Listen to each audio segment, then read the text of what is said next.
Brian Daboll and the GM, have to make something happen this year. There's no way they're going to get a second year. So, I'm glad that they're going with the veteran route. I'm going with Russell Wilson, who, maybe not be the same Russell Wilson, but he has shown that, in Pittsburgh, he can still play the game of football, and he can play winning football and put your team in a position to win.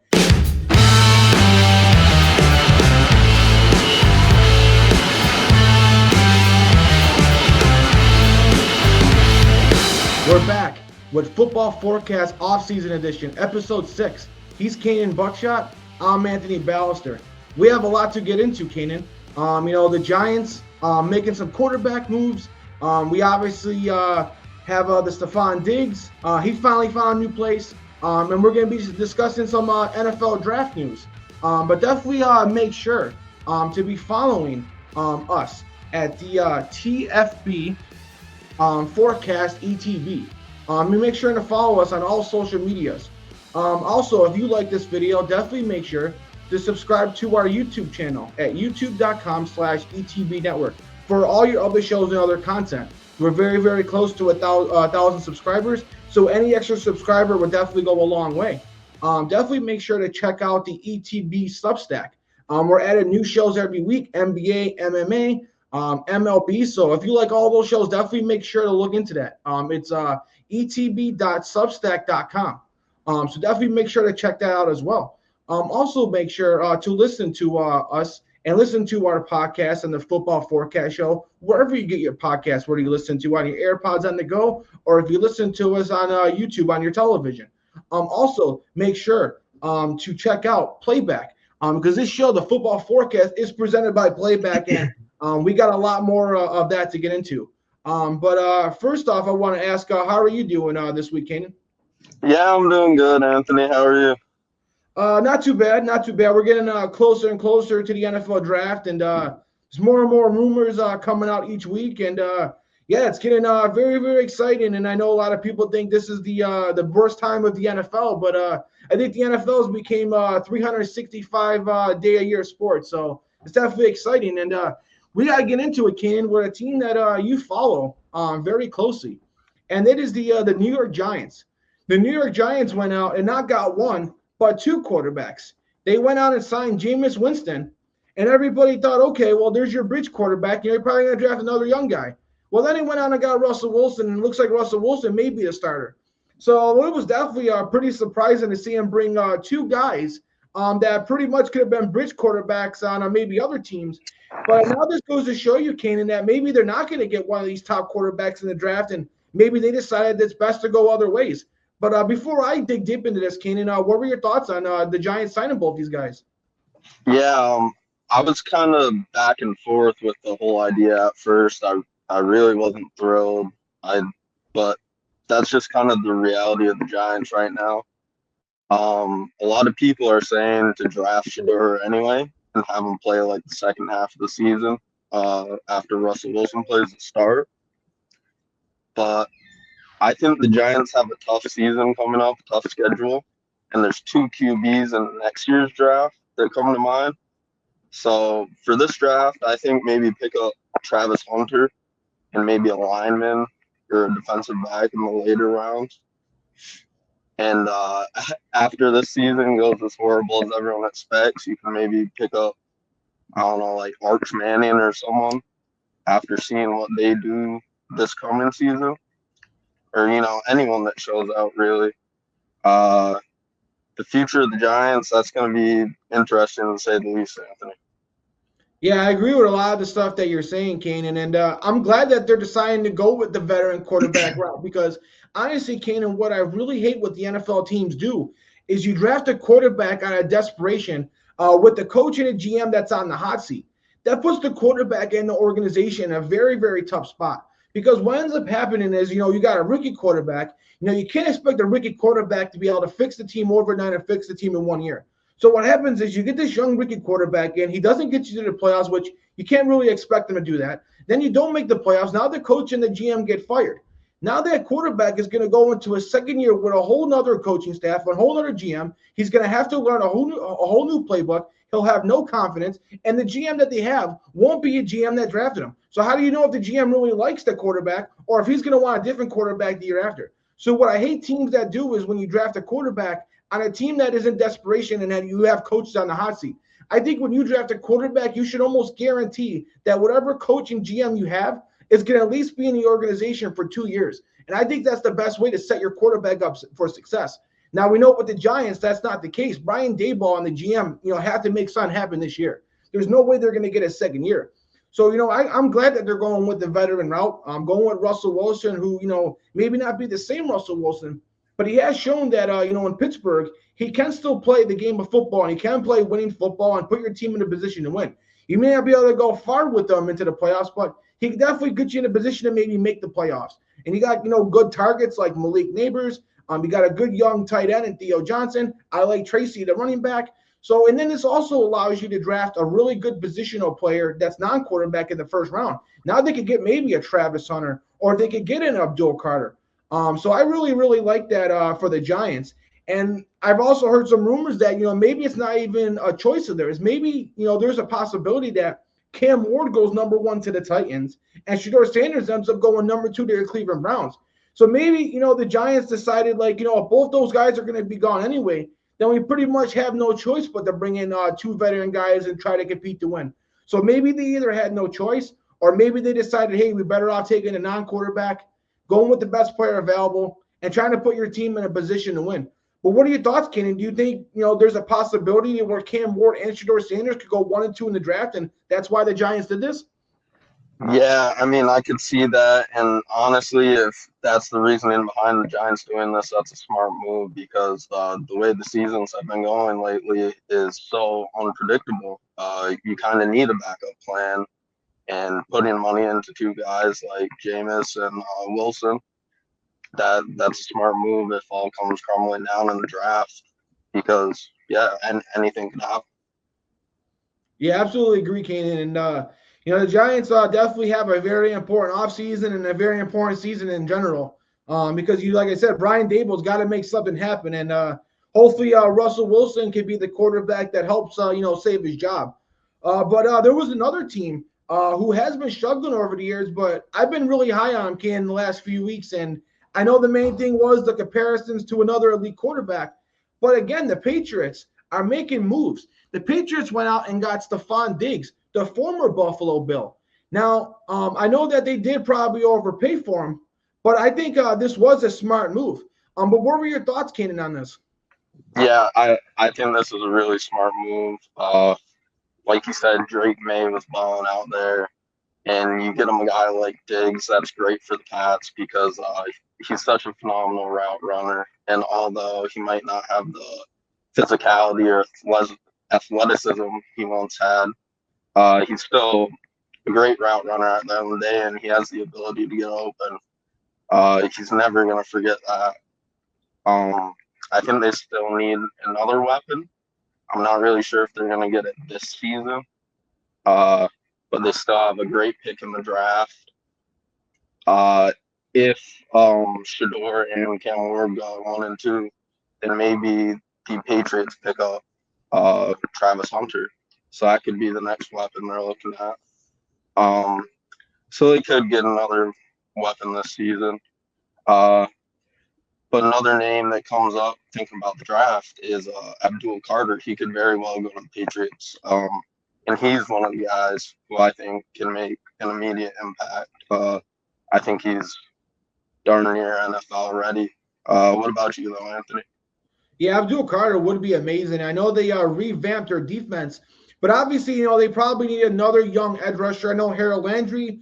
He's not going to be a guy that's going to be there for a decade. Where Abdul Carter can be the guy that's the generational decade player. And I know Travis Hunter is very versatile and could play 2 positions, but Abdul Carter probably could come right in and be an All-Pro at the one position that he does play. Where Travis Hunter, you got to kind of see, is he going to be an elite corner at first? He's going to be an elite receiver. But either way, they can't lose with both those picks. Like I said before, yeah, they probably did overpay for Stefon Diggs, but that's probably what it took to get him. Now, if you've been watching Stefon Diggs' recovery, he's been progressing pretty well. He's been doing some decent workouts, and he looks like he's ahead of schedule. He looks like he's going to be able to make a full recovery. And obviously, being in his 30s, coming off the injury, he's probably never going to be the same Diggs. but it looks like he could be pretty close to it. It looks like he could probably get still some of that quickness and being able to be the route runner that he once was. And like I said, Kaynen, Drake May is a lot like Josh Allen. And Josh Allen did get to the Bills to the playoffs the year before he got Stefon Diggs. And he did win the MVP after Stefon Diggs and proved that he doesn't need an elite receiver. He can carry the team on his back. But Stefon Diggs did help Josh Allen get to the next level and become the Josh Allen and become the MVP Josh Allen that we see now, where he no longer needs that Stefon Diggs. Now you got Drake May, where he's in the same position that Allen was before he got Diggs. Now Diggs is going to try to do the same thing for Drake May. Honestly, Kaynen, I really wouldn't be surprised if Drake May takes that next step, has that number one receiver, builds up his confidence, and then eventually when Diggs is older and you no longer have him on the roster and his contract's up, then Drake May, just like Josh Allen, no longer needs that elite receiver. He could have more of the workload and more of the pressure on him. So this is definitely great for a young quarterback, and they already brought in Malik Hollins, another former Bill. And he's a great team guy. He's a great contest guy that's going to catch a lot of touchdowns for you, do a lot of the dirty work and block. So that's another great guy on top of all the other young receivers they have with the Mario Douglas, Butel, Baker, and Polk. So this team has like 4 young receivers that got potential, and now they got 2 older guys. So I like the receiving core. Stevenson has been a premier back when healthy, and Hunter Henry's been a really good tight end as well. So now you're giving Drake May the pieces. If you add Travis Hunter to that offense, he could be your number 2 receiver behind Diggs, while also being your number 2 corner on the defensive beside the position, with Gonzalez being the number 1. So that would be a great pickup, or Carter, who's just that elite pass rusher. So just like the Giants, it's a win-win for them in the draft. And the Patriots are definitely looking like a team, like I said, Kaynen, that you look at their schedule. I really think that they could win 9 or 10 games and make the playoffs this year. And they just keep doing moves that kind of, consistently make me believe that. The Football Forecast is presented by Playback. Watching sports is fun, but it's more fun with others. We spend way too much time watching it alone. Playback is a virtual space where communities can stream live sports together with everyone perfectly synced up. Creators can hop on stage, deliver their own play-by-play analysis and commentary, and invite viewers up for Q&A. Playback makes watching sports fully interactive and a social experience. From playing fantasy sports, from repping your favorite players and teams, and watching with the commentators and communities you care about. Win or lose, sports are best enjoyed together. Join our community by going to playback.tv/ETB network to find out more, including our live stream schedule. Now back to the show. Speaking of the draft, Kaynen, we're going to continue to break down the draft as we get closer. And we're going to continue on the offensive position. We're going to go with the tight ends this week, and we're going to review that. There was a lot of good tight ends in this draft, Kaynen. This is probably one of the better tight end groups we've seen in quite some time, and there's some generational guys. Before I break them down, Kaynen, what are your thoughts on these tight ends in this draft? Yeah, like you said, great class, and I think this is a position that gets overlooked a lot because you have such electric wide receivers and running backs in the league. But a guy I like coming into this draft is Tyler Warren from Penn State. He's such a big body. He's a great target for jump balls. He could really go up and get it whenever you need him to, and he's dangerous after the catch. If you get him in space, he's going to run someone over. And to attest to that, he was all over the field doing a number of things for the offense. He was running the ball out of the Wildcat. And more importantly, he racked up a school record 104 catches last season. I always like guys like that are versatile. They run the ball, they catch the ball, because that means they're willing to do things they're not comfortable with, and they can make an impact on the play when they don't have the ball. And that's important for a tight end and like blocking schemes and whatnot. And I mean, he's 6'5", 260, so there's definitely a lot of use for a guy that size. And I think he's going to be like a top 15 pick just because of that. Another guy to look out for, and I thought this was interesting, is Mason Taylor. He's the son of NFL defensive end Jason Taylor. he's another just like huge guy, really athletic for his size. I was looking at the tape. He looks to be a good possession receiver. He he goes up and gets it too, and he uses his size to just bring that ball down. And the last guy I'd like to mention was Colston Loveland, who played most of the season, and a lot of people thought he was going to be like the consensus #1 pick, but he had a shoulder injury, and now it's kind of up for grabs. I still think he's going to go pretty high. If he's not the first tight end off the board, he's going to be the second one. But what about you, Anthony? What do you think about these tight ends? Yeah, I absolutely love Tyler Warren, just like you. I mean, the guy was doing everything for Penn State and had a lot to do with why they went in such a deep run in the college football playoffs. And like you said, he was lining up at Wildcat, running back, H-back, tight end, quarterback. It didn't matter. He was doing it all for the team. And when like you said, Ken, when you get a guy that's that big, fast, and that versatile, you see why he's considered potential, maybe even a generational tight end. I still think Brock Bowers, the guy that came out last year, is probably better. That guy was probably maybe the best tight I've ever seen come out in the draft. But Tyler Warren is probably a close second since I've been following the draft in my lifetime since 2009.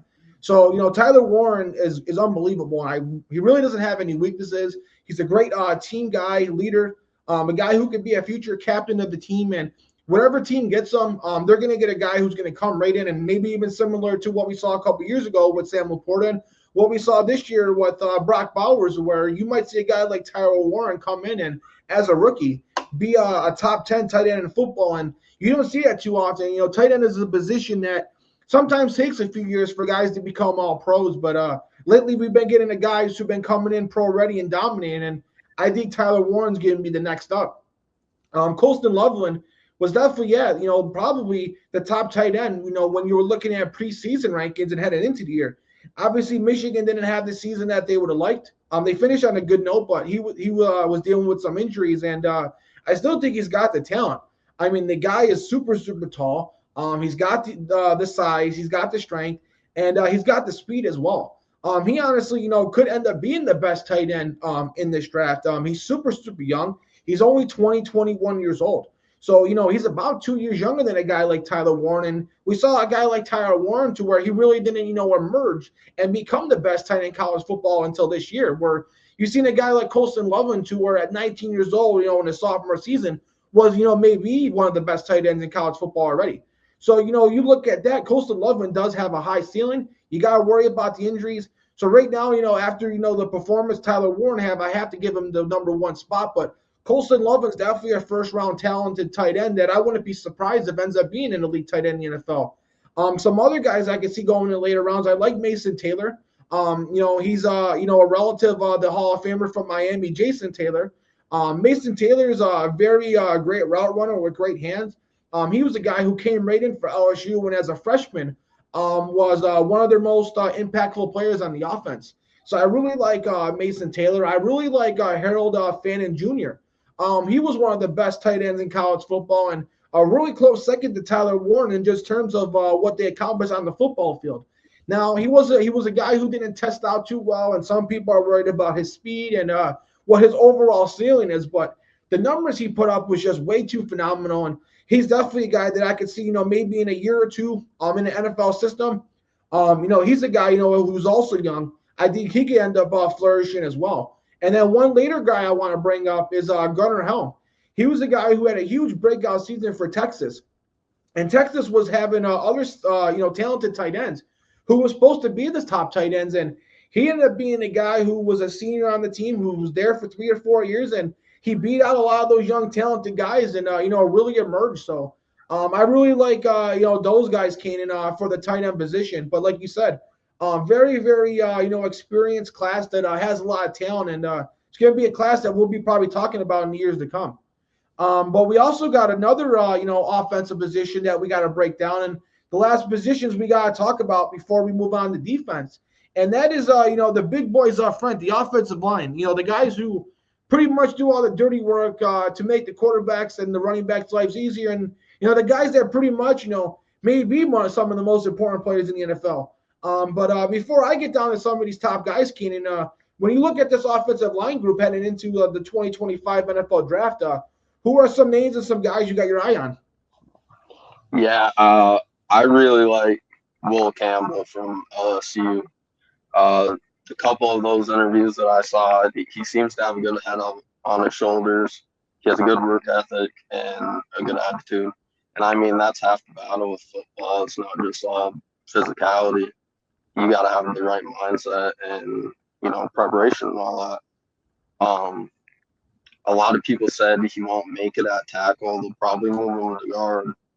But I think otherwise. I mean, he has great size. He's 6'6", around 330, I think it was. He's strong. He has fast feet. And when you put all that together, I mean, that's all you really want in a lineman. That usually works out. And he's had so much success at that position. I can see him being like one of the first linemen off the board, like top 15 pick maybe. The second lineman I want to talk about, Cameron Williams. I think he's an awesome pass protector. He's really sound on the line. Holds it down really good. He's got like really long arms, and as soon as he gets his hands on you, like, there's no getting by the guy. He's really shining pass protection, but he does have the ability to be effective in run blocking. He's shown that he can run people over. But, yeah, he's just an awesome guy to watch. What about you, Anthony? What do you think about the offensive line? Yeah, I think it's definitely a decent class. You definitely started off with the guy that I think is the best offensive lineman, and that's Will Campbell. I mean, he's another guy who for LSU came right in and pretty much was a star from his freshman year. And I think what a lot of people have been concerned about is his arm length. They're worried, for a guy who has maybe smaller than ideal arm length, can he be an offensive tackle? A lot of times when you got guys with smaller arms, they sometimes have to kick in, to the interior offensive line and play guard. But like Will Campbell said, playing in the SEC, going up against, Alabama and Auburn, he was going up against, NFL caliber defensive linemen, guys who have the long arms, and he blocked them no problem. So I definitely think he could play tackle in a position. And even if you do decide to move him to guard, you're looking at a guy who could be a Quentin Nelson type guard, to where a guy who comes right in and is pretty much in the conversation for the best guard in football pretty much every year of his career. So I feel like that's a slam dunk. You're either going to get an all-pro tackle, or you're guaranteed to get a guy who's going to be one of the best guards in football. So I'm not concerned about his arm length at all. And I know every team's philosophy is a little different. So we may see him slide further in the draft and maybe not be the top offensive lineman, because some teams do prefer those tackles with the long arms. But to me, he should be the top offensive lineman, and I think he's the safest. And when you look at the history of the draft, I know quarterbacks bust a lot in some other positions, but offensive lines are really tough to predict, and there are a lot of offensive linemen that bust. And when it comes to offensive linemen, for me, I always want the safest guy. And whether if you got concerns or not, I'm not worried about his arm length. A guy who I've been seeing moving up in the draft is the tackle from Missouri, Ahmad Menbu. I've been seeing him move up, maybe even as high as, as the Jets taking him in the draft with their first round pick. So he's a guy that's been moving up pretty quickly.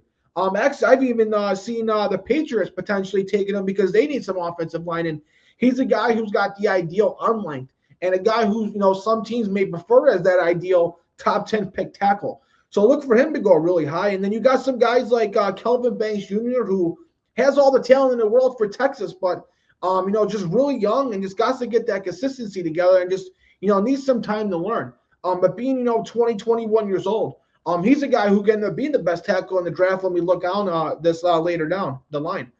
Josh Simmons was a guy who, before his injury was super impactful and looked like a guaranteed top 15 pick in the draft. Now that he got hurt playing at Ohio State, you got to, factor that in. Probably not going to be able to get much from him as a rookie, and tackles already take a couple years to make it. So if you already got to waste 1 year, you're probably looking at a 2 to 3 year guy. But if you draft him, it can come out the benefit you in a few years, because he's a guy who before the injury had all the talent. So I definitely think he's worth a late first round pick. You got Cameron Williams from Texas, another tackle who's very talented. And then you got some good guards too. I like Tyler Booker from Alabama. He's just a straight dog. He's just going to straight up destroy almost any defensive tackle he's going to go up against. He's real nasty and physical. And he's going to be a guy who's just a plug-and-play guy as well. And I think if Will Campbell plays guard, he's not as good as Will Campbell, but he's definitely a guy who's going to come right in and be impactful. And definitely, if you need a guy who you need to come right in and play guard, he's the perfect fit for it. He may be a Pro Bowl guard day one. I like Donovan Jackson. He's a guy who moved all over the offensive line for Ohio State, playing guard or tackle, and any position he played for Ohio State, he played well. So whenever you get a guy who's got that versatility like that, he's probably going to end up playing guard. But with that versatility, with offensive linemen getting hurt, it's definitely a good guy to have. Gray Zabel, the guy from the small school, North Dakota State, he's moving up in the draft boards, and he's a guy who could play center or guard. And some people think he's either the best center or he's the second best guard in the draft. So look for him to move up. And one last guy I'll mention is the center from Georgia, Jared Wilson. He can end up being the best center in the draft. And I know centers don't really go high, so he's probably looking at a second or third round pick. But Kaynen, I really, really like him as well. But now when we look at, we're going to flip it to the defensive side of the ball, and we're going to look at the guys that these guys have to block going forward. And a premium position that got paid a lot this offseason, if you play this position and you play it well, you're going to get paid a lot of money. And that's the edge rusher position, Kaynen. The guys who, wreak havoc and get to the quarterback. And definitely something you definitely need in today's NFL. And you look at what Philadelphia did to the reigning dynasty, the Kansas City Chiefs. It goes to show you really need a good pass rush. But before I break these guys down, Kaynen, who are some guys that you like in this draft at the edge rusher position? Obviously, you have Abdul Carter. He's going to be a top 5 pick. I've seen it a lot where maybe he goes to the Browns, opposite of Myles Garrett, and just the thought of him, I mean, that's a nightmare for a quarterback on a Saturday night. I mean, to have those two guys line up against your linemen, you wouldn't be safe at all. One of them will get to you. So I like that guy a lot, and I like this guy, Jahad Campbell. He's a linebacker from Alabama. He's 6'3", 235 pounds. He's the third fastest linebacker at the draft, and this is one of the versatile guys again. He can get to the QB. He can seal the edge, shut down the run, and he can even play the pass. I think he had an interception last year. Someone that could be moved around like that, I mean, they're going to find a job on any team. You're just making yourself more available. And to be able to fit in multiple packages like that, that's just very impressive. So that's someone to look forward to.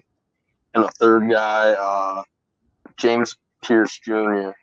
He wasn't as productive last season where everyone thought he was going to be, but I still think he's a solid pick just due to his physical stats.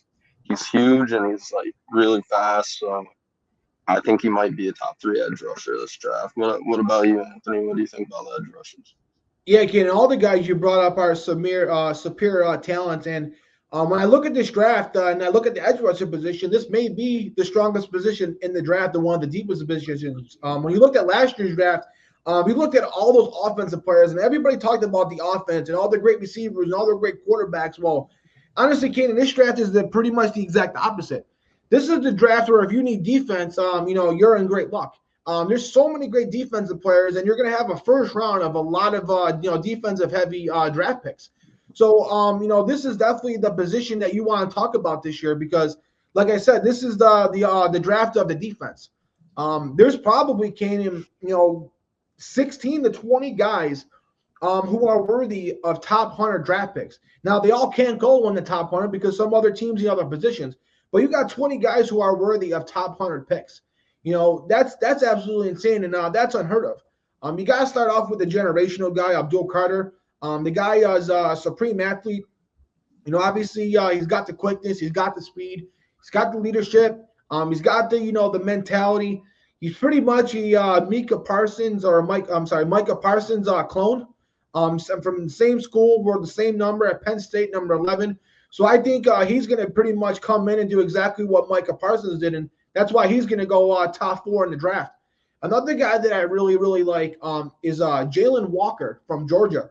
Jalen Walker was the guy who, you didn't really know what position he's going to be. He was kind of like an inside linebacker / edge rusher because, he's not the biggest guy, but he's just so supremely athletic and so supremely fast. And when I watched his game against Texas, he completely took over that game. And you're talking about a Texas team who has NFL first round, offensive linemen, not just one, but two, and other NFL draft, offensive linemen.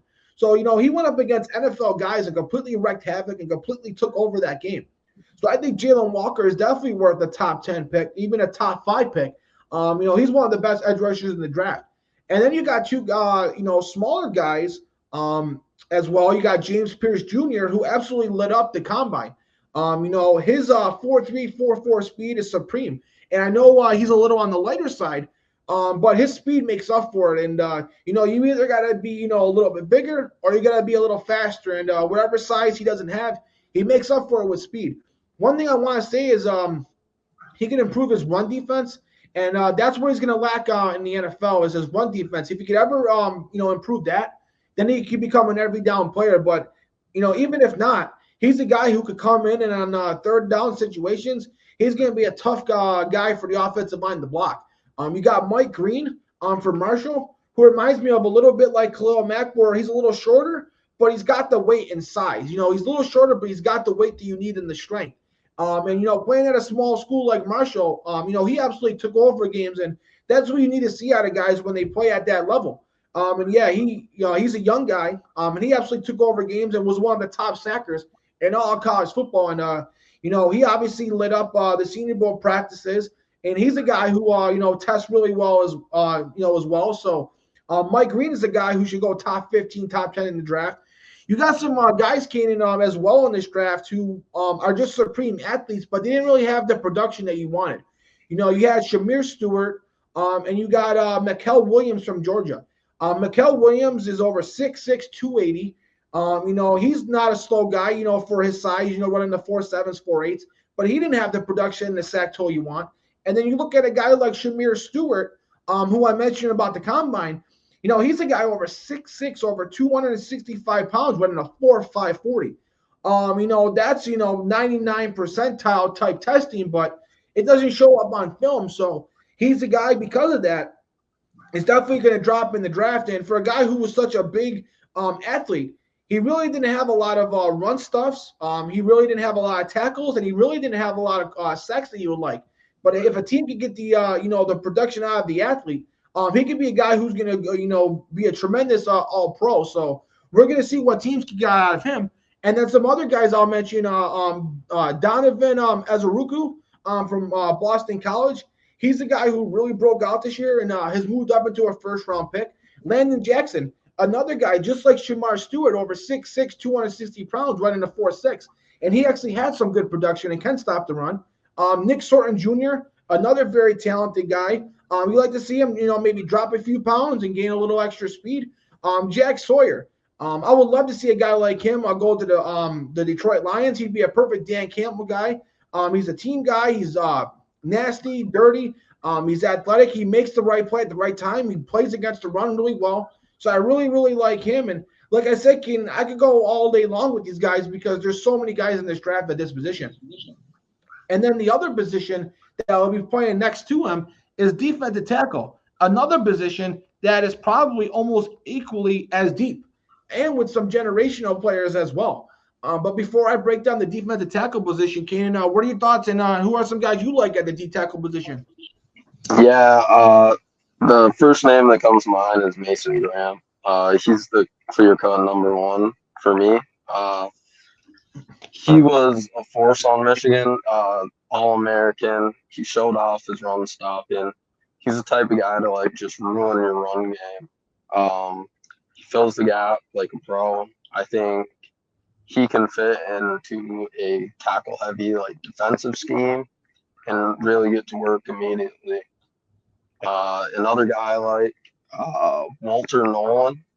He's someone who's got the size and the speed. He figured it out last season, and he's one of those guys who has a lot of versatility.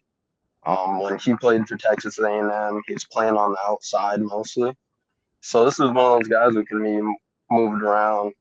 And last season, he really showed down amazing results playing inside. He's locking it down. And he's huge. He's like 6'4", 300 pounds.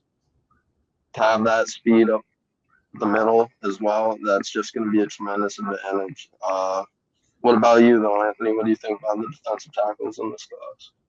Yeah, like you said, Amazing Ram definitely at the top for a reason. He looks like a generational prospect at the defensive tackle position, and I know he's a little smaller than you would like to see out of the defensive tackles, but I'm not going to compare him to Aaron Donald, but he's got a little bit of that Aaron Donald mentality where he may be a little smaller, but he makes up for it with just sheer heart and just sheer athleticism, and he's a guy who just straight up blows up a offensive guard and offensive center.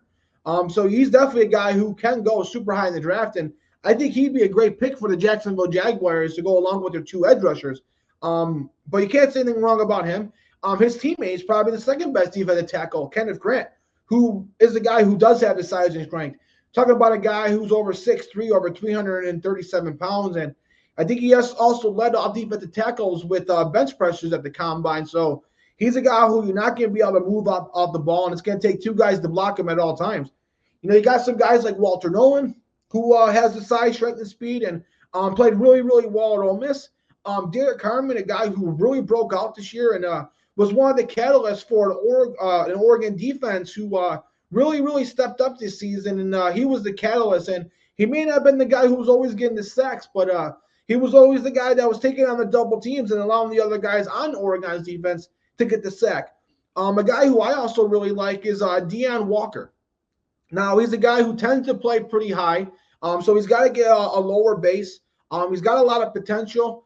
He's a guy who may not have had a great season this year as he did back in 2023, but he's a guy who, is almost 6'6", 6'7". At times I see him listed at 340, 350, and the guy can run a 4'6", 4'7", 40. But the problem is he's 6'6", 6'7", but he plays 6'6", 6'7". So offensive guards are, able to get underneath them pretty easily. So if he can get it with a good coaching staff that can teach him to get lower, I mean, he's a guy who's built a lot like a guy who, played the same position. That's Chris Jones, who's also 6'6". So if he gets with the right coach, he could turn to be a good player. Darius Alexander from a small school. He's a guy who tested really well, over 6'3", over 300 pounds, running a 4'8", 4'9".